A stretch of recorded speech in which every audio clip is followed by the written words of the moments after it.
Warning, we have knowledge of socialism, but as far as knowledge of organization on a scale of millions, that we have not. That's Vladimir Lenin, leader of the Soviet Union, 5 years after the revolution.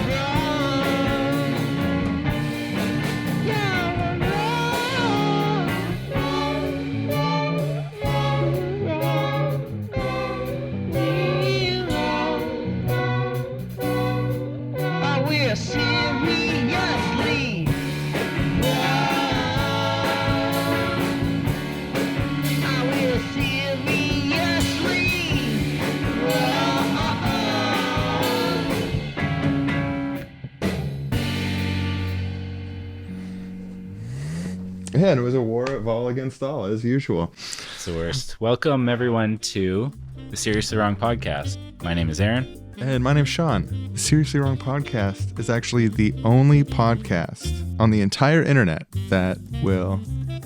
I really had nothing at the beginning of this. You're just hoping it would pop in. Yeah. It's the only podcast on the internet that will get up and give you its seat on the bus if you look like you're tired. A lot of other podcasts will selfishly keep the seat, even if you look tired. And maybe they're tired too. Like, no, you know, sometimes a podcast is tired. I don't want to throw shade on other podcasts, but I'm just saying the podcast will get up and give you a seat. This podcast. We got a really great episode so far, as you can tell. Great guests, Leigh Phillips and Michal. Yeah, you say it. Michal Rozworski. So everyone, please sit back, relax, put the earbuds in if they're not already in. Yeah, if you're just holding them nearby, you should put it in. You're going to get a better sound quality that way. Yeah, definitely. And then you freeze your hands up to do whatever you want. That's feedback we get a lot, actually. I love this podcast, but I hate holding my headphone millimeters from my ear all the time. What we always try to tell those people is stop holding your headphones millimeters from your ear. Just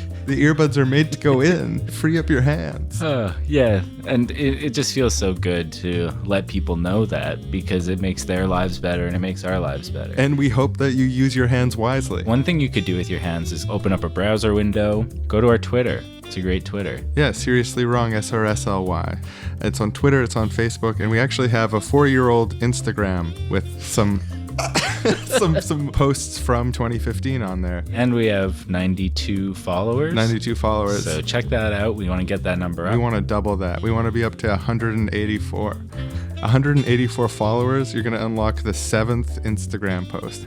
And then it's only up from there. So just And if you like the show, we do have a Patreon, and the people who help us keep doing this are our saviors. So if you want to be our savior, head over to Patreon. It sort of makes you like a big time podcast producer. Oh yeah, definitely. It's exactly like being a producer. And then if Seriously Wrong comes up, you can be like, I'm actually a producer on that show. And then people are like, wow, can I buy you a drink? We give permission for you to claim that. Imagine the accolades. Oh, my really attractive cousin would love to go on a date with you if you produce Seriously Wrong.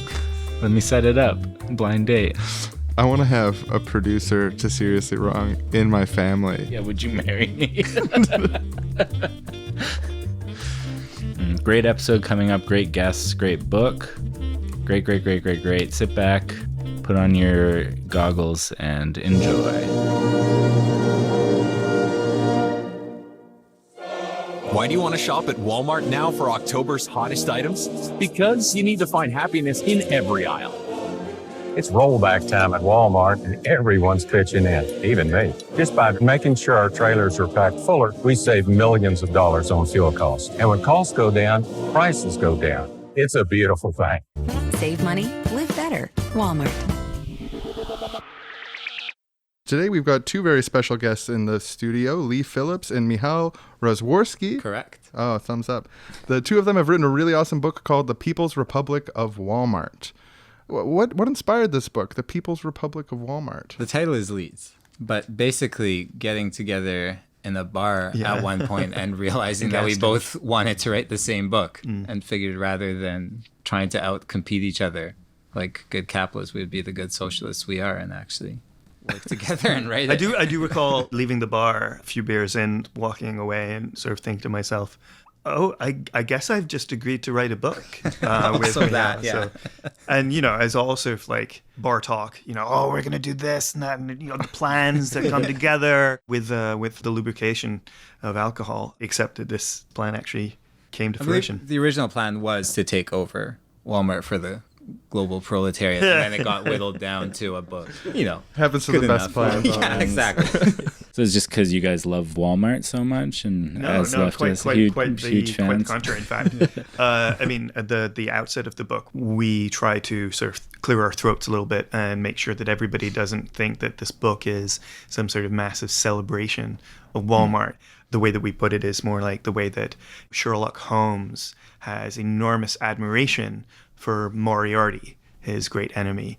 Similarly, the terrible treatment of the workers and low wages and poverty conditions, and a certain significant percentage of the workers have to depend on welfare even to work there. That's all known, but at the same time, we have to sort of salute and genuinely admire the logistic wonder that is Walmart, because internally it's entirely planned. Even though it operates within the market, internally it's entirely planned. And of course, this is one of the largest planned economies in history, and probably the strongest argument that the right has ever mounted against the left, against socialism. And it was really bloody good argument, which was, socialism is all very well and good, but the price signal in the marketplace is supposed to encapsulate so much information, an infinitude of information, that if you try to plan that instead, you would have to have an army of bureaucrats coming up with all of that information that is otherwise expressed or supposed to be expressed by the price signal. And there's just an infinitude of variables, and it would just be impossible. And so, but what's fascinating about Walmart is that if that's actually the case, then Walmart shouldn't work. Or it shouldn't work on the scale it does, and have the reach it does, and have the capacity it does, and have these kind of internal conditions that it does. And it was part of grappling with the institutions of contemporary capitalism and really thinking through what they mean for a left project, and bringing some of these ideas back onto the horizons of a left project, which to a large degree, hasn't really talked that much about planning, or, economics more generally has been less of a focus, but specifically debates around planning have kind of gone dead and silent for over a half century. So, yeah, because internally, Walmart's different departments or through the supply chain, they aren't haggling with each other. They aren't competing with each other. They aren't, trying to get the best price from the distributor that distributes to all the other Walmarts. It's just one big system. They're cooperating with each other. They are working together to get this huge task done. Yeah, as Mihal's put it a couple of times before, is the foreman doesn't say to the different people under him or her who's going to bid the lowest price to move boxes from one shelf to another warehouse to the other, which theoretically good. You auctioning off this task, and then why not? You could see who was the most tired. Their price would go up, and maybe it would be too high, and they'd have to go home that day. And then all the people who had a better price because they really needed the money that day could bid to stock the one shelf. Exactly. And you do another bid half hour later for the next shelf. And so this is absolutely fascinating, because if market mechanisms are supposed to be the most efficient, the best way to allocate goods and services, why don't they operate within corporations? And if the scale of Walmart is an economy, an internal economy, that if it were a country today would be 38th largest economy in the world, not quite in the G20, but on the scale of a Switzerland, right? Well, that shouldn't be working according to the conservative argument. So we were just fascinated by this, and we want to explore why that was the case. And with respect to Walmart, did a sort of deep dive in business scholarly work, operations research. And Walmart isn't unique in this. It's just kind of emblematic. And it is extremely large in absolute terms, in terms of revenue and in terms of number of employees and all of this. And also, it's not like a U.S. Steel or something like this, not a big sort of industrial concern that people normally would think of, if you think of like kind of heavy industry, like the kind of plant stuff that's planned internally, but it is like a consumer distribution network, that's supposed to be the harder problem for planning. Like the further down you move, and the further you move into sort of logistics and distribution, that's where the markets are supposed to be better. The best that the right would concede, the most that they would concede would be like, oh, well, maybe Planning could work for big infrastructure or steel production or coal mining or something like that. But come on, you're never going to be able to plan consumer items, the Barbie dolls and dresses and jeans and so on and so forth. There's just so many more variables involved in the production of those items compared to coal or steel, say.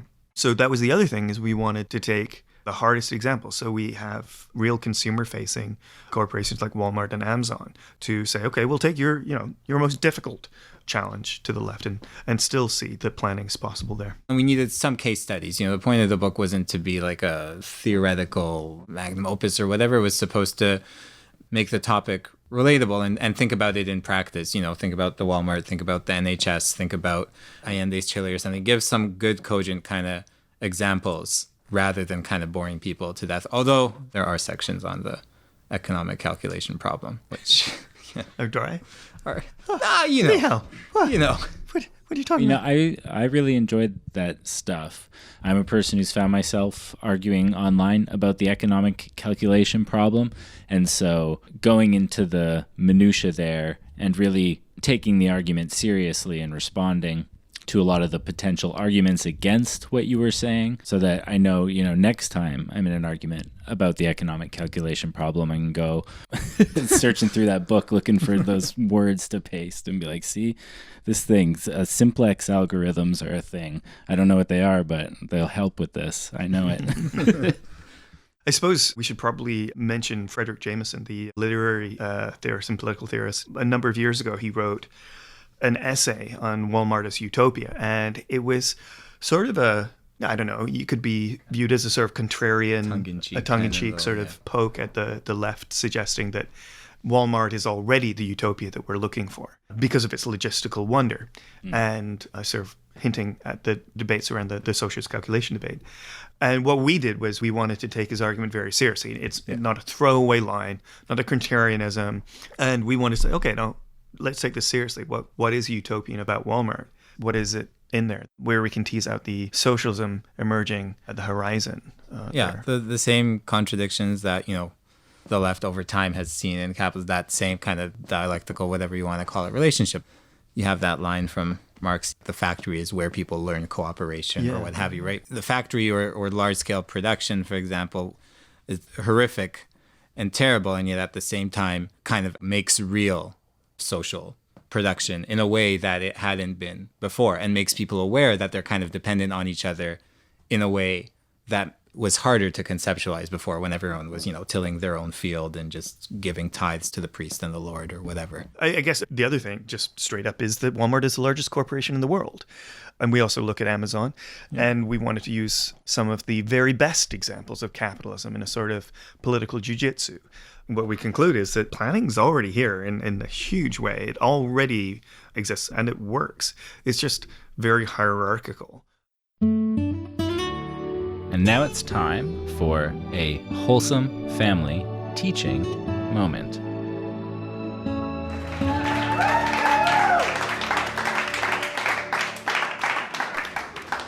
Knock, knock. Son, are you in here? Hey, Dad, sup? Welcome to my room. Well, thank you for the warm welcome. But I gotta say, boy, this place is a sty. Did a tornado just come through here? I've been getting into a bunch of stuff around here. I'm on the move. Just kind of letting it go where the impulses take me on the free marketplace of attention. And well, do you have a plan to clean it at some point? Or a plan? Haven't I taught you what is that a type is? of LAN, like local area network? P-LAN? No, son, a plan is a way for human beings to take responsibility for themselves and their place in the universe and imagine outcomes that they want to create, like writing a short story. Could a plan have steps? Very good question, son. Yes, plans can have steps, and they often do. You're a natural. Yeah, I'd never heard of this before. It sounds really useful. I thought I was a mere slave to whim. And then you can learn from that experience and then adjust your plans in the future. You could even adjust a plan partway through on the fly. Whoa, don't get ahead of yourself, son. That's a very advanced planning? Okay, I'll wait. Because when that goes wrong, it can go really wrong. You plan to go shopping, you end up killing 3 men. Whoa. That's what happens. Dad, that's never happened to you, has it? No, son. I have that level of specificity in my example for a different reason, son. Well, thanks, Dad. I think you've turned my life around. From now on, I'm gonna use forethought to decide what I want and consider different options before choosing a goal and then executing a plan to achieve it. That's right, son. It's a plan. Don't you think your mother and I planned you? Really? Wow. I'm just so excited about planning. I'm going to plan to clean my room and then plan for an amazing life, an amazing future. I love you, Dad. Oh, I love you too, son. It's great to see you plan. I'm so embarrassed I never planned to cry. But I'm going to have to change plans partway through. Oh, it's advanced. I've been planning for a long time, boy. And one day you will too. Planning makes the world go round, son. Wow. This has been a wholesome family teaching moment. Now back to our show. So the conventional sort of logic here with the economic calculation problem is it's impossible to ever plan out all these different elements of the economy. You're going to end up with these stuffy bureaucrats far away in an office trying to decide every aspect of a society that makes it fall apart. And this is like the classic communism works in theory but not in practice idea. So in this book, you're arguing that planning does work. Yeah, I would say that if the demand were that we did actually need to calculate the true infinitude, the true infinity of variables at every stage of production. Yeah, the conservatives are absolutely right on that. That is actually mathematically impossible. But it turns out that we don't need that perfect infinitude. It's already good enough. So yeah, the line that we always hear, as you were saying, Sean, that socialism is all very well and good in theory, but doesn't work in practice. And it's quite the other way around, that planning doesn't work in theory, but it does work in practice. And it doesn't work in theory is, tongue-in-cheek. This is sort of a very high level of mathematical complexity that you get when you have enough variables and enough sort of interdependencies that theoretically should make these kind of problems that are not soluble within whatever kind of normal time frame that you'd want to use. There's lots of engineering problems, all sorts of problems where, again, you could get down to some level of mathematical abstraction where things become unworkable. And yet, that's the point of the examples, is that, and yet here's planning within Walmart, here's planning within Amazon, and here's all these practical examples of how planning works. And part of it is economists like to talk about the second best, right? Sometimes the first best solution. And it's like, we have this idealized thing and first best solution doesn't work, but there's the second best. In some ways, that's what planning in practice is the second best. There is something that works here. What's the line from about the green blobs and the red? Yeah. So this is Herbert Simon, we unfortunately go into this numerous times in the book, the Alfred Nobel Memorial Prize in Economics funded by the Swedish Central Bank. Anyways, winner of the so-called Nobel Prize in Economics, Herbert Simon, who is actually a big figure in mainstream economics, and even in a positive way, really undermined the kind of model of hyper-rational, kind of the real stereotypical kind of homo economicus, total rationalizer, maximizer actors model of humanity. But later in his life, he wrote this great essay where he says, at the beginning, he has this anecdote, and he says, imagine some Martians coming towards Earth from space, and they're looking at our social system. What would it look like to them? And he said, basically it would look like a bunch of these big green blobs interconnected by thin red lines, and the green blobs are planned institutions, are huge, whether it's corporations or public institutions or what have you, and then the thin red lines are the market interactions between them. And would you describe this as green blobs connected with red lines, or red lines connecting, what would be the thing that would stand out to you? He says what would clearly stand out to these people coming around space would be the fact that it's actually these huge planned institutions with some interconnections between that are driven by market. Green blobism. So the aliens would be confused that we think we're in a market instead of a bunch of planned and then they get to the Walmart, take me to your planner, and they take them to the discount aisle or whatever. Who knows? No, they would definitely be confused if then they heard one of us trying to describe the social system to them. If they actually were able to kind of see, not with X-ray vision, but with social institutional vision. And then they got some transmission from Earth, and someone said, we live in a market capitalist system where the most important things are prices that, and market transactions and competition between people and free exchange. That, they would be very surprised to hear. At least that's what Simon thinks. That's what was going on, having seen what they saw. Earthlings identify with their tiny red lines for some reason. And to the question of, it's just some bureaucrats far away making all these decisions, right? We already have a system where, it's CEOs far away making decisions and creating, a system of domination over people, whether it's at work and, in other places in society as well, but also at work where a large number of people spend a large chunk of their time where they're deprived of freedom and deprived of any real say. And then that filters down to, how kind of material conditions of life are constituted, what we actually end up doing, what we end up producing. All of that is decided by bureaucrats in a certain sense, in that it's driven by profits, driven by boardrooms and things like that. And the point is to introduce democracy into it. The point isn't to have, just one computer calculating everything out. Again, this is not like a blueprint or anything like that, but to introduce democracy into ever greater spheres of human life, which also involves a bunch of imperfections and involves people making, real decisions over what they want to do. For sure. We talk a lot in the book, and so we sort of try to build a steady series of arguments and first respond to the question of, is planning possible? I think we answer, with respect to Walmart and Amazon, they show actually it is already possible. So the necessary condition for socialism is met. But obviously Walmart and Amazon are these horrific hierarchies. It's hierarchical planning. It's not democratic planning. So the sufficient condition for socialism, that is, true democratic planning, is not met. And so that's the sort of next step. We go into a discussion of, it's not merely enough to just take over Walmart and replicate that hierarchical planning, but what would it take to democratize that? How would that look? So it's not merely taking it over, but a transformation of Walmart as well. Then we talk about the National Health Service, which in the UK, the British health system is already a public institution that's planned through and through, like a Walmart or like an Amazon.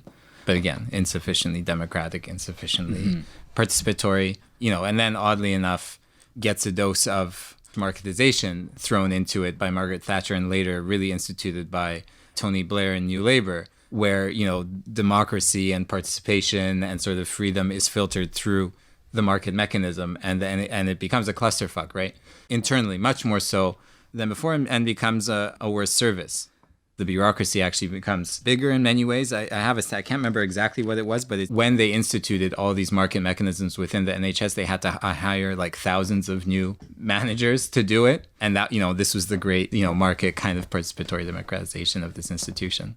It also reminds me of, in the book, you two talk about Sears and the kind of weird situation and hijinks that came up in that company when they decided to implement these kinds of market mechanisms internally inside the company, like pitting different aspects of the organization in competition with each other. But the CEO is like a big Ayn Rand believer, right? Like a literalist of objectivism. Yeah, Eddie Lampert, when he took over Sears, opened the black box of Sears and looked inside, and he was such a Randian. He was horrified at the fact that it was planned. So little self-interest. He basically felt that Sears is communist. You mean cosmetics isn't competing with autos? That's insane. We have to pit them against each other. So what ended up happening was a complete disaster, and there was competition. There was a lack of sharing of information. There was duplication. Marketing didn't know what different departments were wanting to put on sale and at different times. And you need to have your trade secrets inside Sears, right?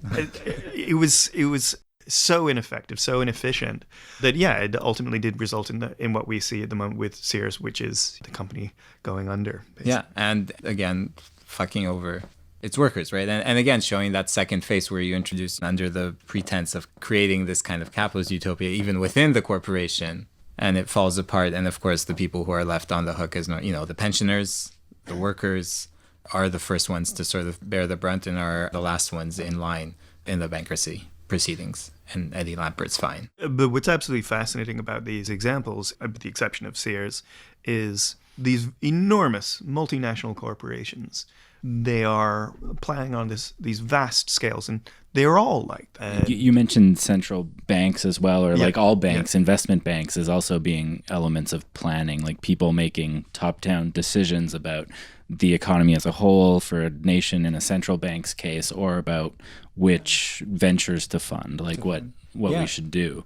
Yeah. And I mean, and planning. it's not just us, come up with this, Bloomberg Business Week runs an article by Matt Levine, who's one of their columnists, saying, our index fund's communist, or something like that. And they've had a few of these now, and that's specific to index funds. But in general, the financial system, especially after the crash of 2008, has become even more apparent, where the central bank intervention was even larger, and the intervention into kind of credit markets was even greater, and the rise of kind of index funds. There's huge amounts of money that are no longer being invested in individual stocks, but in products that reflect entire indices, where it's no longer, right? If you own shares in the one airline, you care that that Delta outcompetes American. If you own a small chunk in all of them, all you care about is, you basically care that they become an oligopoly and have like oligopoly profits, but you care about them actually cooperate, which demands their cooperation. So not even within the firm, but between the firms themselves, right? There's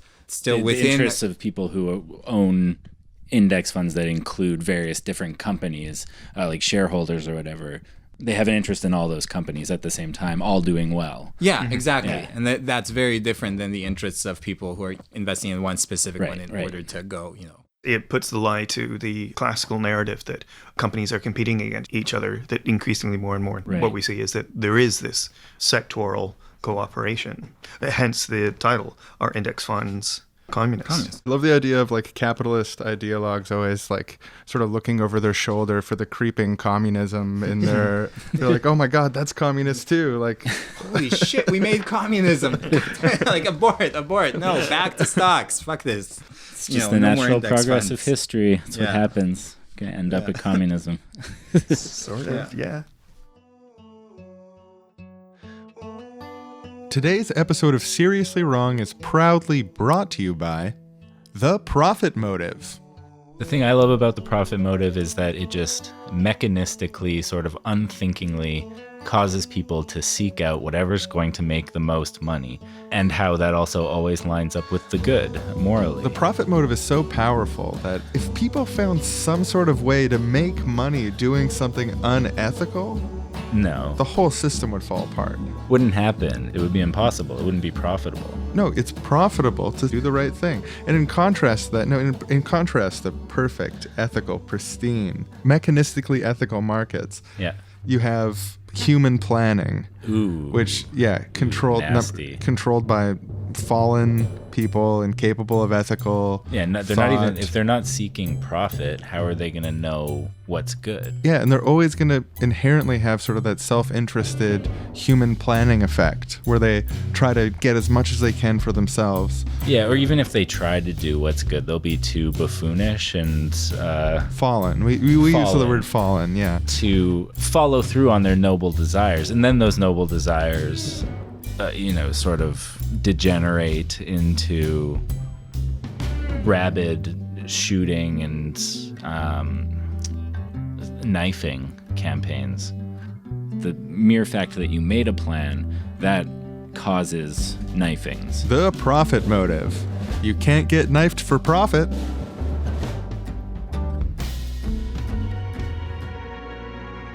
As we all know, not everyone's utopia is the same. And there are thousands of potential futures that we move towards and away from every day. The following is a sampling of just one of the tens of thousands of futures. Not my utopia, but someone's.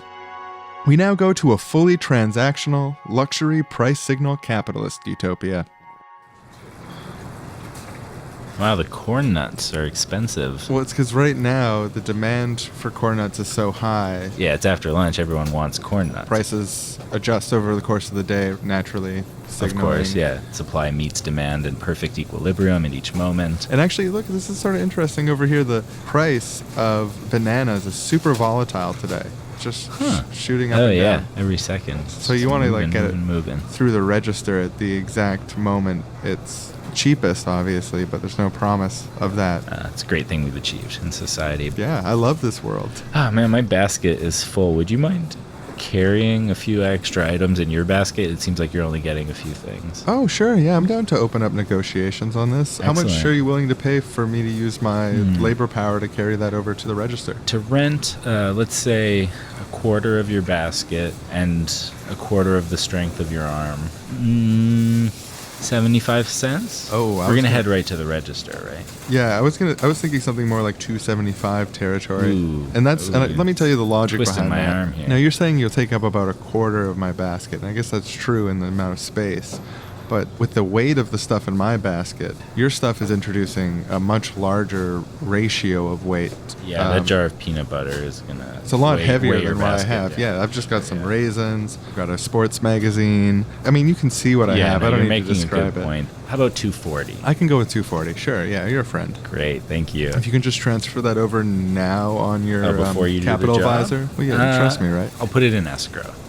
Yeah. I just like to be in the habit. I'm always in the habit. As long as you're paying the escrow fee, I'm cool Just with hold on while I negotiate with the escrow service on my comlink.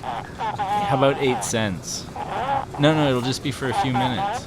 16 cents on a 240 transaction. it. I mean, you could just transfer it to me. I'm going to carry it. You don't need to pay the escrow. Okay, 12 cents. I mean, why don't you just pay me $250? Oh, I already did it now. Oh, that's cool. Yeah. So yeah, head to the register. Yeah. Oh, there's a big line at number 9 there. Number 4 looks almost empty. Hey, how's your day going, sir? How many items? Let's see. 1, 2, 3. Just 5. 5 items.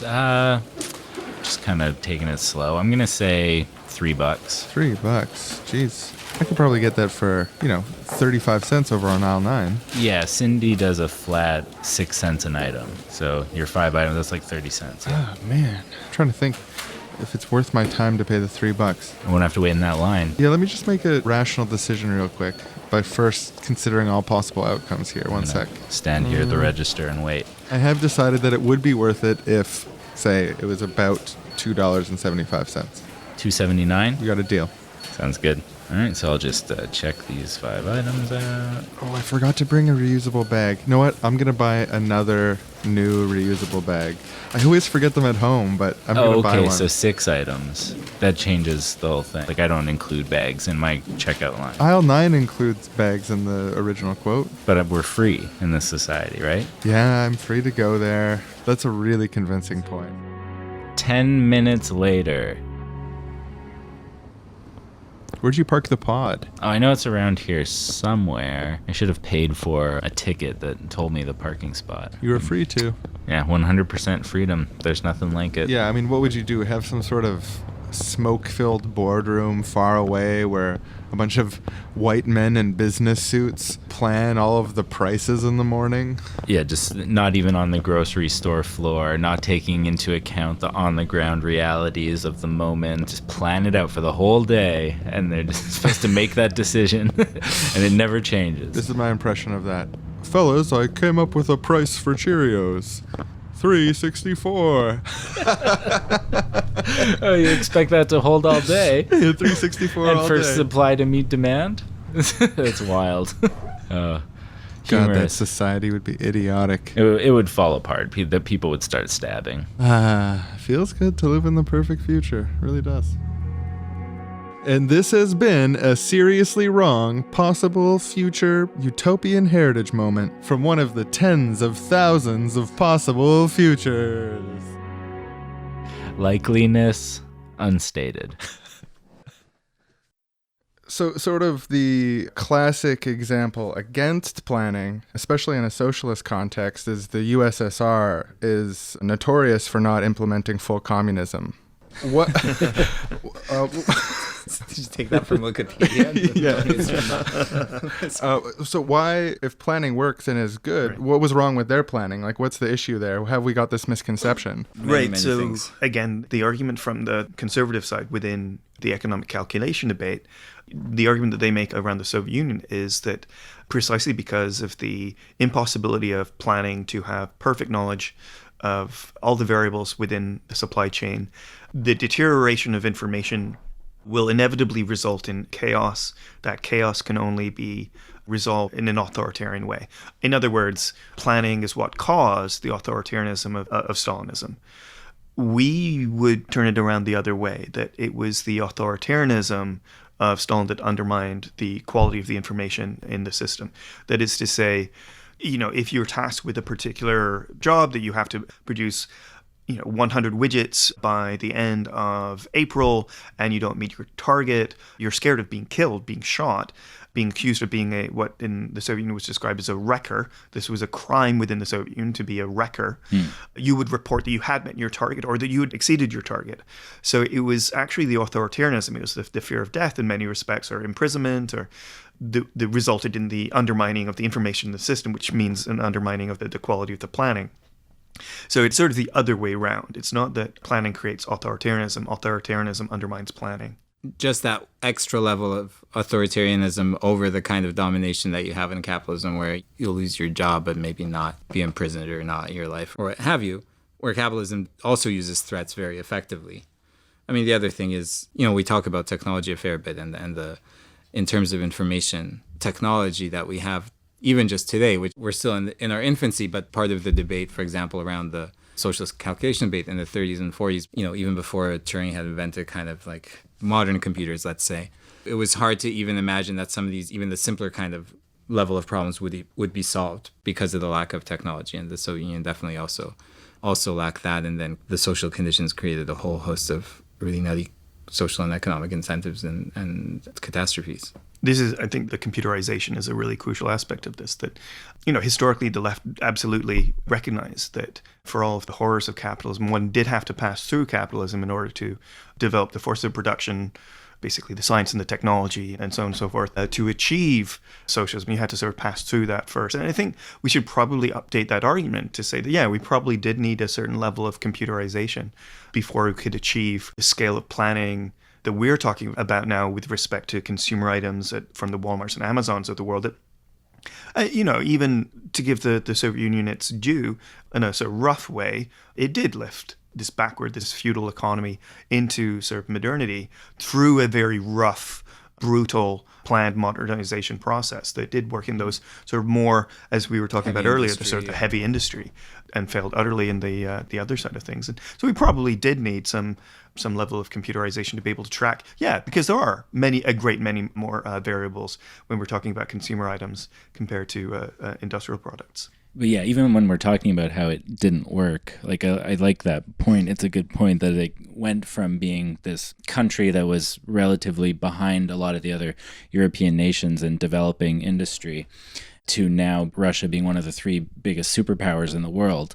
That comes from how actually successful the country was in modernizing and creating wealth for itself and building up their industry and their economy. Let's put it this way. There's more than one way to modernize a country at great human cost. Yeah. Which, capitalism has been successful at this. Whatever the USSR was successful at that, right? If that's your metric, like modernization at enormous human cost, the great hope is that you can actually value humanity, freedom from domination enough that create an economic system where that's a central value. And I think that's the other thing. A lot of people, when they make the argument about the Soviet Union or in general, these kind of arguments about, again, socialism, doesn't work in practice or any kind of planning doesn't work in practice. There's also a kind of very narrow vision of how people do things or how you get people to do things. I think a section of the book about that. And this question of incentives comes up. Well, yeah, we can't have socialism or we can't have a planned economy because we need incentives, right? As if the only incentive that people responded to or adequately responded to was the price signal. The Soviet Union showed that, that there is a kind of planning, and it's again in a smaller form the same kind of planning that happens within corporations, which is kind of authoritarian planning based on domination. Sure, you get there is the incentive of you get your wage, but for that you give up basically your freedom for those 8 hours. So that's one way of making people do things. The price signal, going out and searching out for the biggest bargain, and that's what tells corporations what to produce and all of that. That's another way of making people do things. But there's far more ways. Humans are social by nature, and we have lots of ways of making sure that we're working together. And it's a very poor theory of what humans are capable of and of human nature to think that these are the two ways that people can be, compelled. Any economy needs to sort of, in scare quotes, compel people. We need to do things together and make plans. Sure, yeah. But to make each other stick to those plans, there's lots of different ways to do that. And there's definitely ways that involve democracy and don't necessarily involve either domination of this kind of very explicit kind or the kind that where part and parcel of it is exploitation of the kind that you get in capitalism. Yeah, being compelled to work because you need to make money to Because live, or that's all you need have. food. Yeah, because that's all you have. I would say, or at least this is one of the sort of hypotheses that we put forward in the book, is that this hierarchical planning, the Walmarts of the world, is akin to the hierarchical planning of the Soviet Union, with the exception that in the Soviet Union, of course, the domination was on the basis of like, well, if you don't reach this target, you're dead. If in Walmart, if you don't reach this target, you're fired. Right. Or variations on those two themes. But one is obviously quite much more severe than the other, which suggests why the deterioration of the quality of the information in that system was so much worse than the other. But here's a crucial thing, is the corollary to this is that we are actually hypothesizing, we're suggesting that the quality of the information within Walmart is actually inferior to what it would be if that form of domination, even a lesser form of domination and hierarchy, would be eliminated as well. We're suggesting that true democratic cooperative planning, in principle, the fidelity of the information within that system should be better. Yeah, one of the words I wrote down when I was reading you talking about that aspect was trust, and how the different elements of an organization need to trust each other. And like being threatened, obviously, with the gulag can make you an untrustworthy reporter of what's going on for you. Because you need to report having a lot of grain, no matter how much grain you have. Yeah, it's very important that the report says that. The idea of trust being this fundamental necessity in creating cooperative enterprises was really hit home for me as important for this. Yeah, I think what was really quite remarkable about reading some of the research from these business scholars, who are, these are great defenders of capitalism, the free market, and so on and so forth.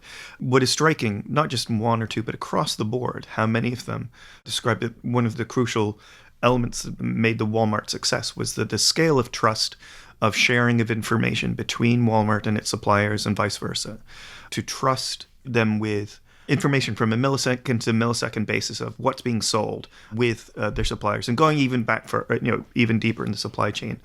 This incredible trust between the different units, which does speak to, again, our conversations about the possibility of cooperation being other forms of incentivization within production. Hey, Sean, why do you do things? Is it because you're forced by money? Yes. Is that the only reason? Yes. So fear of death never comes into it, or like punishment or death or anything, just because you want money? Yes. If I'm ever afraid for my life, the part of that scares me is that if I die, I will stop making money. Oh, okay. Well, if that's how you feel, then the next question I was going to ask is it's a given, so I don't even have to ask. What's the question? I might have a surprising answer.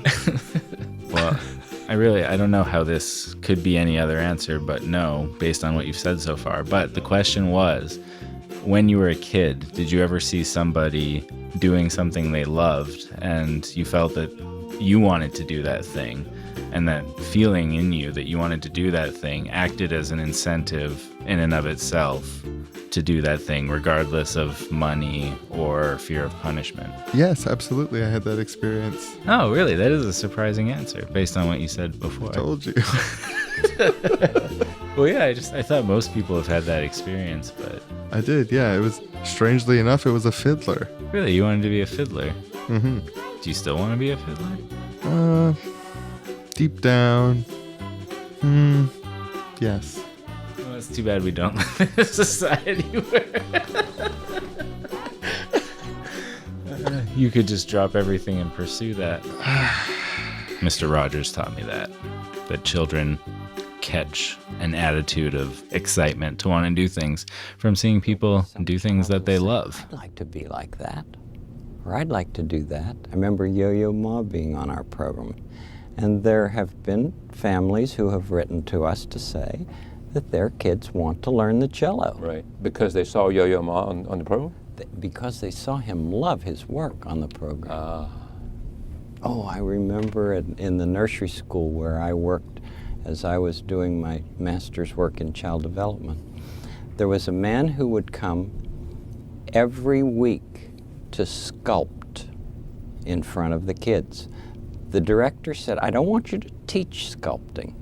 I just want you to do what you do and love it in front of the children. During that year, clay was never used more imaginatively before or after than during that time that he came. I mean, if you love to bicycle, if you love to repair things, do that in front of the children. Let them catch the attitude that that's fun. Because you know attitudes are caught, they're not taught. So yeah, that's just what comes to mind for me when I think about things that motivate people. I think also people naturally like to sort of fill necessity, right? Like if people notice something isn't being done that needs to be done, there is sort of a natural urge to do it. Because then you're helpful and other people are grateful to you and the thing is done and that's good too. It's just really good all around. You've been useful and you're esteemed. You're esteemed yes, esteemed in the eyes of your peers. Yeah, the good old esteemed and useful 1, 2. Bow, bow. Esteemed, bow. Useful, bow. That's an incentive. Definitely. And now it's time for the old "we just lied to Stalin about how much grain we have. Uh-oh" sketch. Oh, man. I don't know what I was thinking. I panicked. I had less than the quota. I said that I had a little more than the quota. I don't know what I was... I don't have the grain to back up When you get on the phone with them, you're just like, yes, Mr. Stalin, I told him I had twice as much grain as the quota. We now go to the "we just hit a bunch of grain and we're totally gonna get away with it" sketch. Yeah, I got a few barrelfuls back at home, definitely. From barrel for a rainy day, barrel of grain. Yeah, take a little grain off the top. They won't notice. I mean, I'm a hard-working grainsman. I grow the grain. I hide the grain. I like to have an extra loaf of bread around. Let's just say I deserve as much as I took, and not a grain more. The grain grower is supposed to say, "Oh, for the collective, everyone gets my grain." No. Oh yeah, I care so much about all this heavy industry and export numbers. No, I care about how much grain I got for me and mine. Exactly. I mean, that's why we hoard. Yeah. Let's go eat some grain. This will turn out fine. Yeah. This is one of those good plans. Yes. That works out. Yeah, definitely.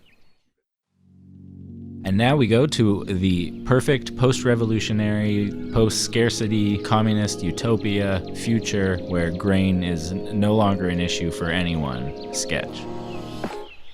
When was the last time that you interacted directly with grain? You mean products made from grain? No, like grain itself. Oh. I definitely don't grow it. I work in the information economy. I've seen pictures of grain. I don't know if I've ever interacted physically with it. Oh, no. In 5th grade, we went on a field trip to the robotic, self-growing, decommodified urban food tower where they grow all the grain for our municipal city-state. Yeah, I remember that, right. It was crazy seeing that Yeah, it's grain. great education we've had in this society, too. They even let us take some home. Oh, yeah, no, I think I must still have that grain. Yeah, I mean, I definitely never made a final product with it. Or maybe it just, I left it out in the yard to decompose back to Mother Earth, but... Well, we have such an abundance of grain. Yeah, it's not like a waste of food or rationed, anything. No. You don't need to hoard that. Definitely not. And if I wanted barrelfuls of grain delivered to me through a tube right now, someone would sort that out. Oh, the tube system is incredible. It's a perfect society. Grain's not political to me. Yeah. At all. It's pretty nice. It's a pretty nice time you and I live in. I can't think of a better time. It may be the future, but who knows? It could all go downhill. I don't think it will, but it could. Well, I think it's important to meditate on when things are going well. Yeah. That it can all be taken away. Definitely. Like, I don't think this is the best society's ever going to get.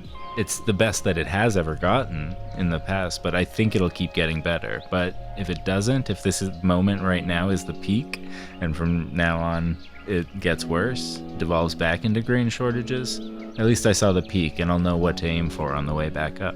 That's a beautiful philosophy. I can tell that you were raised around an abundance of material security and unconditional love from peers and parents alike. Yeah, and my parents taught me to plan from a young age. Kind of the mantra of our society is plan, plan, plan. Always have a plan. Were you intentionally trying to start singing our national anthem there? I was just trying to talk about planning and it just slipped out, you know? So One nation under plan.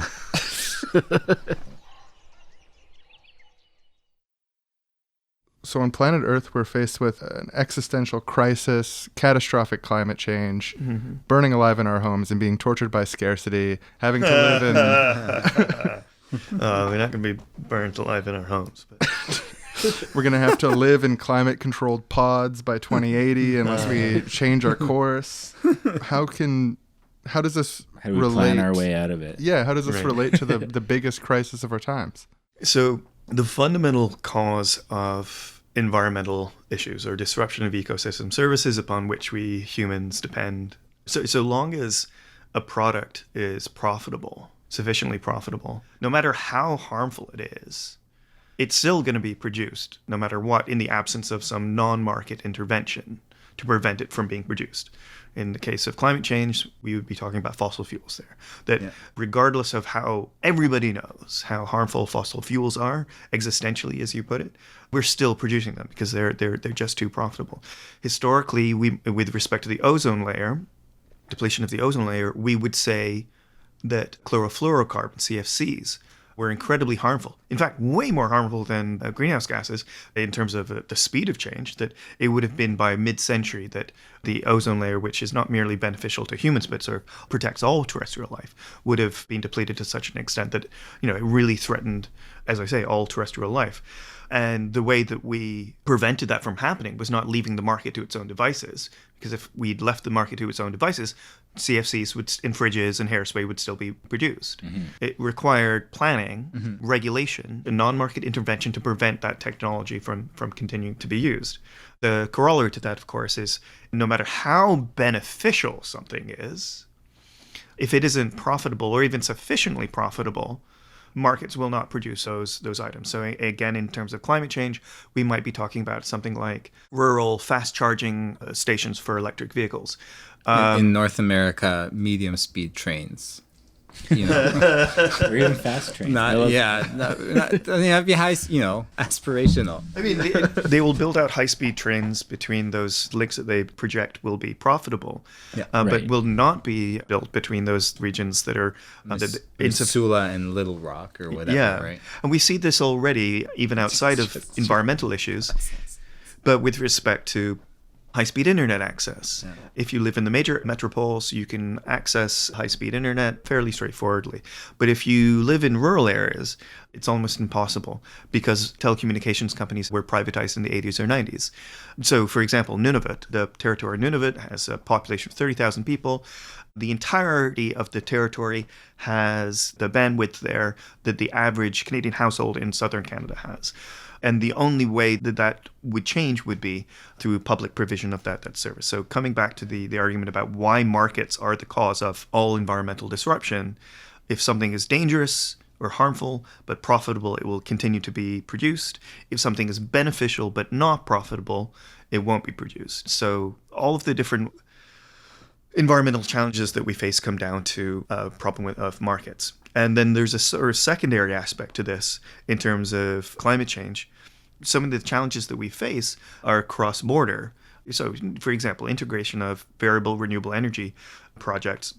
One of the best ways to be able to have better integration of them is to be able to have a smart load balancing grid that shifts electricity that's being produced from, say, an area where the wind is blowing to an area where the wind isn't blowing. That's right across, say, on a continental scale, that will be able to much more easily integrate wind farms. But the scale of upfront capital investment for that sort of project is too vast, which makes the risk too great for a market actor to engage in that. So it would require public sector to build out that sort of thing. Same with nuclear power and planning on a global scale. Yeah, so even if it's something that would be profitable enough, it's like if there's that initial hump of R&D and who's going to do that? Like no company wants to be the one who had to put up all this money to develop this technology that then other people can all profit off of. And it's that old argument, it's the same argument that the left now is actually in the last few years really making in a much louder, really more forceful way to its great success. I think, if you say look at the iPhone, all those like the Marianne Mazzucato who we cite in the book, author of The Entrepreneurial State. The idea is the public sector had to fund all the basic research behind GPS, behind semiconductor, behind every major module. Right. Yeah, there's a list of all the pieces within the cell phone. Yeah, exactly. unfortunately, largely for military purposes, which again goes back to the kind of, nationalization is not enough. The Department of Defense, American Department of Defense, is a huge public sector planned entity, one of the largest in the world, one of the largest employers in the world. Right. And it is destructive of so many things. So that links into the pharmaceutical argument, but it also shows the extent to which it is the public sector upfronting this research that doesn't care, that is like pursuing goals that are different than profit, right? The Department of Defense wants to, at the time, whatever it was, annihilate the Soviet Union, or at least, make a bulwark against it and spread the good word to the rest of the world, right? Right. And it needed all these things to do it. And it was a completely non-profit motive that drove this. And the same is true of, say, like pharmaceuticals and things like that. And again, where we face similar challenges, where there are huge challenges with like bacterial resistance, all this kind of stuff. And it's not the drug company that's making the 10th version of Viagra or whatever other, even better Viagra than last year's. Can't get much better than this. Viagra 3000. Just wait. This is what's being, right? These lifestyle drugs, and then it produced rather than the basic, like where's the next new classes the next class of antibiotic. antibiotics, right? And it will be the public sector that, if it does happen, that will fund it. That's such a key point when it comes to like innovation and like meaningful innovation. When you're talking about, like you said, pharmaceuticals, cell phones, the internet and stuff, it's always given to Steve Jobs. Thank you so much, Steve Jobs, for these beautiful phones. But every component of that makes it meaningful and makes it work and makes it such a key part of our lives is because high risk investment was taken over by state actors. Steve Jobs just made it profitable. Yeah, and the private sector can be like, oh, now the screen's bigger, it's got a better camera, but it's all these little tweaks it's more about curved on the edges. No. I mean, the market's pretty good at incremental improvements to gadgets. It's just really shitty at blue sky research, at taking something from the lab bench through to demonstration, through to commercialization. Consistently, it's been the public sector that has done this. And as Michal said, the Italian-American economist Mariana Mazzucato's Entrepreneurial State goes into this in great detail. We would definitely recommend people have a read of that.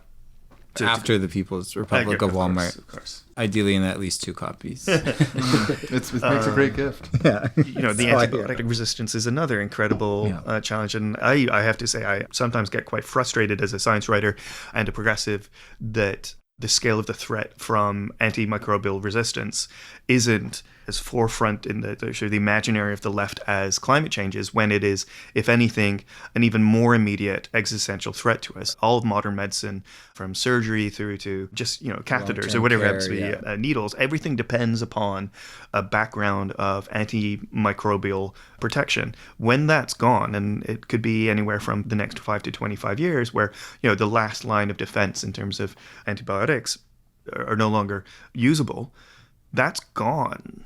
In terms of our way of life, that is so much more transformative in the near term than climate change. Not to pit one against the other, but the reason this you can go from the head of the Centers for Disease Control in the United States to the European Union's former chief scientific advisor, every single one of them will point to the reason for the problem is that it costs about $1 billion US to produce what's called a new molecular entity, so effectively, so a new drug.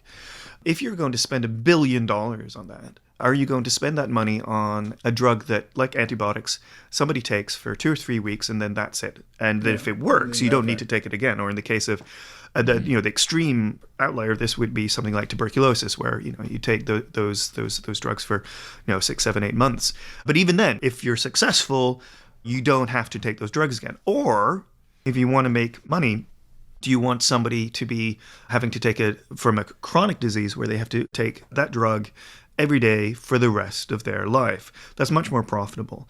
And so about 25, 30 years ago, all the major pharmaceutical companies got out of the business of doing antibiotic research. It's now almost entirely in the public sector, universities or government labs.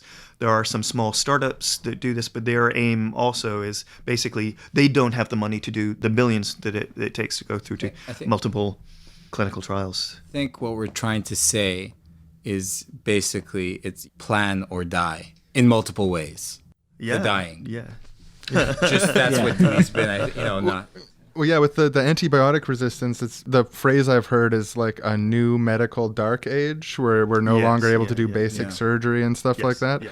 So if we were going to make a quick list of all the things that are going to kill all humans, if we don't plan, we could rank them all like in a quick list of all these.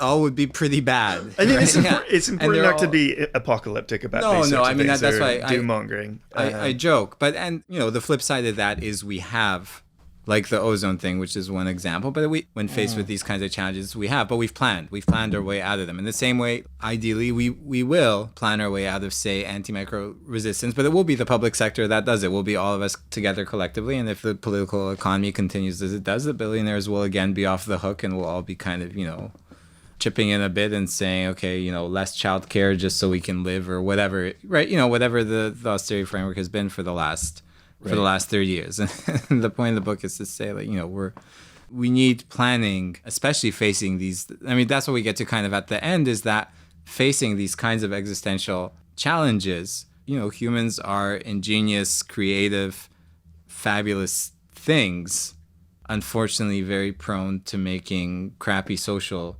relations, often not of their own accord, that we can overcome this, but it will have to take democratic planning, like willful, planful, non-market intervention, ideally of ever larger spheres of life, and on a scale that matches the scale of some of these crises, which is global, and in the case of the antimicrobial thing, a little narrower in terms of climate change, extremely far-reaching, right? From transport to heating, like touches every aspect of our lives. I mean, we can be talking about nitrogen pollution management. It needs to be governed at a global level, needs to be planned. We could be talking about even the number of satellites and space junk at the moment. It is simply unprofitable to be cleaning that up, and within a few decades, it may be impossible for us to get out of the Earth as a result of the satellites that do not bring us joy. No, they do not spark joy. No, they don't spark joy. So there's a range of global challenges that we face, and every single one of them, the thread that links all of them in terms of their resolution, is planning.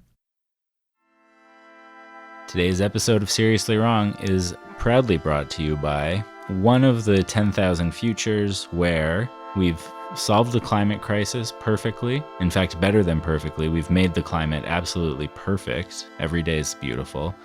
But we left new classes of antibiotics up to the profit motive, and they never got made. So this is that future. Wow, what another beautiful, perfect day. What is this, the 10,000th perfect day in every way in a row? In every way, climate-wise, you mean, right? Oh, did you think I meant about antibiotics? Maybe you just meant perfect in totality, and I was going to say, oh, no, it's perfect climate. I do love this on the warm end of mild weather that we enjoy every day. Yes, sunshine, no clouds. But yeah, speaking of antimicrobial stuff, the wife, did the old classes of antibiotics work? No, they didn't. Oh. Super tuberculosis. Sorry to hear that. She's dead. Yeah. Well, that's a common occurrence in our world now, so I was going to say that makes it easier, but it does make it expected. Yeah. It's the third family member in the year. My youngest son, he had sorry for boring you with this. I have heard it before, and I understand you probably. And everyone's got a story like this. It's like, why should I take up space with my personal tragedy? But my youngest son, he super meningitis, though. I know. Yeah, it's a terrible tragedy. Yeah, and I almost feel bad that and my middle daughter, she got a bad infection and super staph, if I'm not misremembering. I try to remember which diseases kill all my friends' children, so you can interrupt them when they're mourning. And another thing I was gonna say, I almost feel bad that none of my kids have died. Yeah, you mention that all the time, actually. People whose kids are already dead, they don't really get it. It's like maybe you had fear in the past, but it's like, who remembers what it was like to be a kid when you're not a kid anymore? Who remembers what it's like to have kids in fear for their life when they're already dead? So if you're accusing me of not empathizing with you, I'm just saying maybe take the stick out of your own eye. Oh, yeah, no. I'm not like the other parents with dead kids. I get it. People like you get so mistreated over this stuff. Thank you. And now I have more sympathy for you and your dead kids because you're not so whiny. Honestly, I think it's worse to have all your kids still alive because, I mean, for me at least with my kids, it's settled. I know where you we have stand. closure. Yeah. I'm not constantly wondering, oh, will my middle daughter Jamie die? Because I know. No, she won't. Because she already did years ago. That's the world we live in. The future where we've solved the climate crisis, but not the antibiotic resistance problem. It's not a great one. Not a great future. Proud sponsor of today's episode. So you said before, Leigh, that we shouldn't be doom mongering, but it occurs to me that for all the planning that we're talking about that needs to happen, it seems like almost none of it is happening. Like we have a little, we have a little bit of carbon tax in some places, but and they're completely ineffective. Or largely ineffective. It's not complete. Well, what I would say is the data suggests that the carbon tax in British Columbia and the carbon tax in California, it's very difficult to recognize any sort of that's had any sort of signal, whereas the decision by the British Columbian government a number of years ago to simply not build 3 coal-fired power plants, 3 or maybe it was 2, the mitigation in terms of reduction of greenhouse gas emissions was huge compared to this. You know, the carbon tax was introduced in 2009, 2007. You know, just ahead of the economic crisis. So was it the economic crisis that caused the very, very modest reduction in emissions? Or was it the carbon tax? Can't really say. In California, they have a carbon tax there as well. But it's actually been the more command and control regulations that have had really significant emissions reductions. And this is not just me saying this. This is energy systems experts, policy experts in California. They're recognizing this is the case. But of course, our argument here about planning poses a challenge to both the sort of neoliberal responses to these challenges. If the problem is caused by the market in terms of if something's profitable, it will continue to be produced in the absence of non-market intervention, or if something is beneficial, but because of its insufficient profitability will not be produced, carbon taxation and emissions trading will not solve that problem because it's fundamentally dependent on the market. And the same with antimicrobial resistance. All of these same people who recognize the market as the problem, their solution is, well, we have to tweak the market somehow. So things like giving effectively legal bribes to the major pharmaceutical companies to do the research into new classes of antibiotic. And the way that would potentially happen would be, well, we'll bump whatever other drug that you like to the front of the queue for regulation, and you get to choose which one it is if you do this thing over here with right. I mean, I think that's horrific because we do actually want a good regulatory process for all drugs. We don't want to give and all of these figures who are trying to come up with these market kludges to solve the problem. And you suggest them, well, why don't you just bloody nationalize the pharmaceutical companies so that the profitable drugs subsidize the unprofitable drugs? The way that we used to do with, say, the telecommunications companies when they were public, or the postal service, where it does not cost $1,000 to send a package from Vancouver to Whitehorse. The vast majority of postal exchanges that happen in Vancouver would subsidize those occasional things that go to Whitehorse, and similar sort of thing. Why can't you do that? And the response is always from these people, but that's impossible. Nobody nationalizes anything anymore. Nobody does planning. That and this extremely impoverished view of human nature.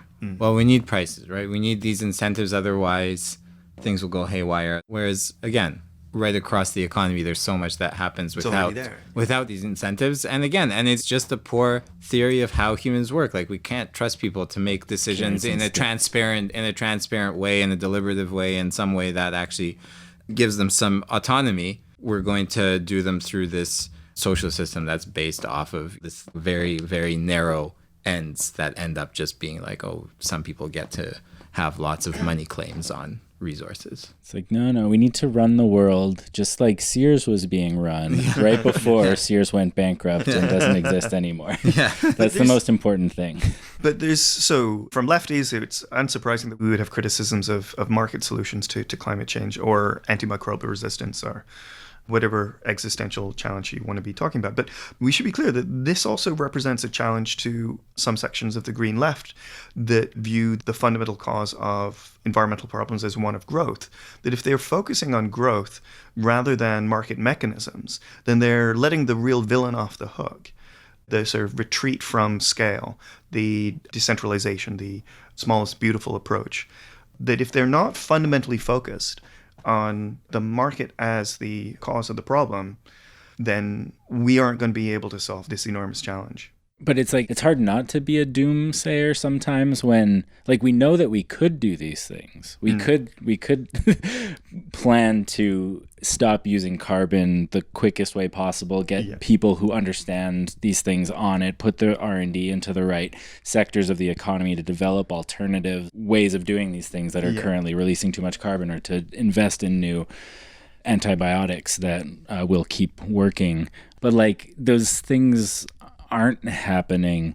And so it's scary. Like the doom saying, sometimes you just want to be like, it is going to be really bad if we don't. And you need to have a realistic appraisal of the situation, I think, and I think that is really important. And there's no reason to be Pollyannish. I mean, that's one of the last chapters of the book is on the good versus the bad Anthropocene and this challenge of global sort of climate planning. And the book kind of leads up to that. And part of the point is to say, like, yeah, we do know how to do this, which, I mean, in some, I think we know, but not just on the left, but everywhere. We've had neoliberalism. It's just been our ideological blinders are so thoroughgoing that we kind of know, but we kind of don't. We kind of don't trust ourselves, right? That idea of trust, or that idea, like we don't think that we're capable of doing this in a kind of, again, in this kind of, this is Mark Fisher's capitalist realism. Yeah, exactly. That we have this, earworm that tells us that we can't, and that thoroughgoing change isn't possible. So it's, this book isn't going to do that much, but it's just part of getting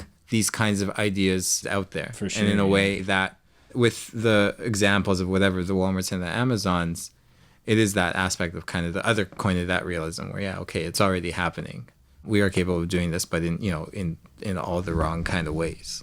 In terms of the doommonger, I mean, I would just add that I think the two great dangers are being either a Pollyanna or a Cassandra, that everything's tickety-boo, we live in the best of all possible worlds. Elon Musk will save us from climate change. Elon Musk will save us from climate change.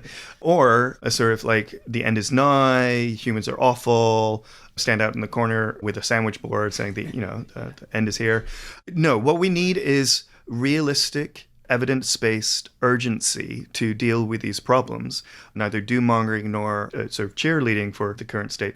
But one of the main reasons I've been writing about this sort of stuff, both within this book and my previous book and just other essays, is that, what was it, last year, the BP Statistical Energy Review, which is sort of like the gold standard of emissions and energy transformation in the world, that everybody who's a climate watcher waits with bated breath when every year it comes out. And last year, it was really quite a sobering report, because it said that in 2018, in the global energy mix, the share of non-fossil fuel energy was no different from the global share of non-fossil energy production in 1998, the year the Kyoto Protocol was signed. So 20 years, 2 decades of UN summits and record built out of solar and wind, and we're standing still. In fact, it's worse than standing still, because actually the share of nuclear energy declined slightly. So we're actually worse in terms of clean energy production as a share of the overall mix. So I am definitely concerned. Right.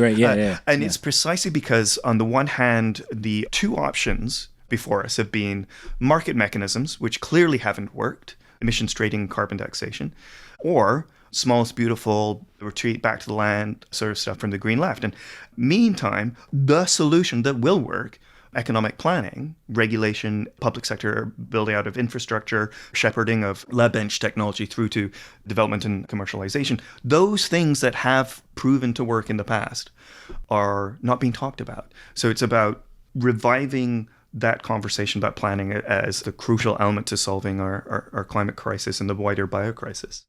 And so if you're at home and you want to help revive that conversation, there's this new book out called The People's Republic of Walmart. It's available on Amazon. It's from Verso Books. You can pick it up right from Amazon. One day it'll be available at Walmart, hopefully. It's honestly just an awesome book that covers like a ton of territory, really, really essential stuff, and builds it into a coherent narrative, sincerely makes a really good gift. It's something you can give to pretty much anyone and convince them of a whole whack of really important things that most people don't think.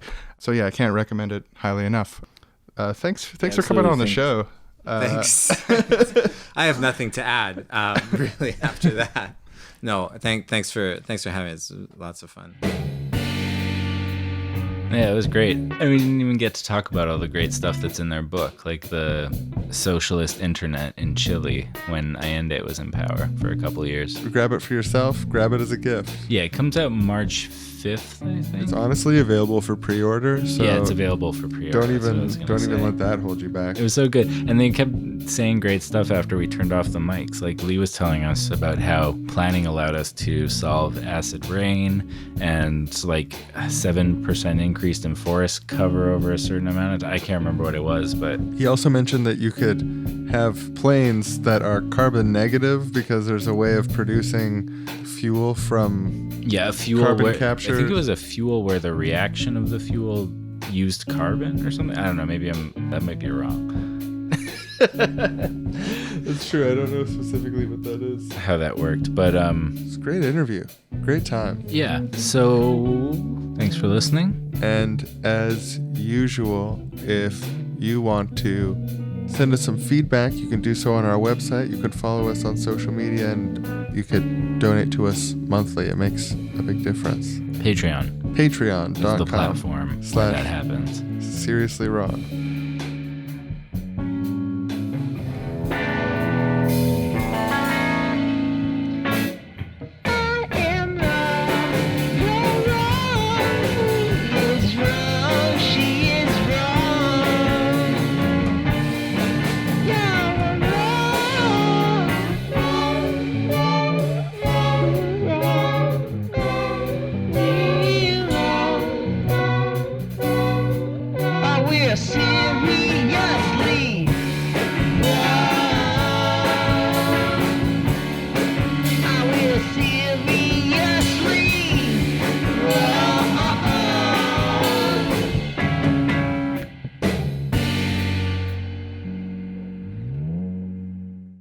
Next time on Seriously Wrong, we talk about the difference between growth as an amorphous concept that could mean anything, including the growth of all waste, and a positive type of growth in the living standards of all human beings, which we should pursue forever.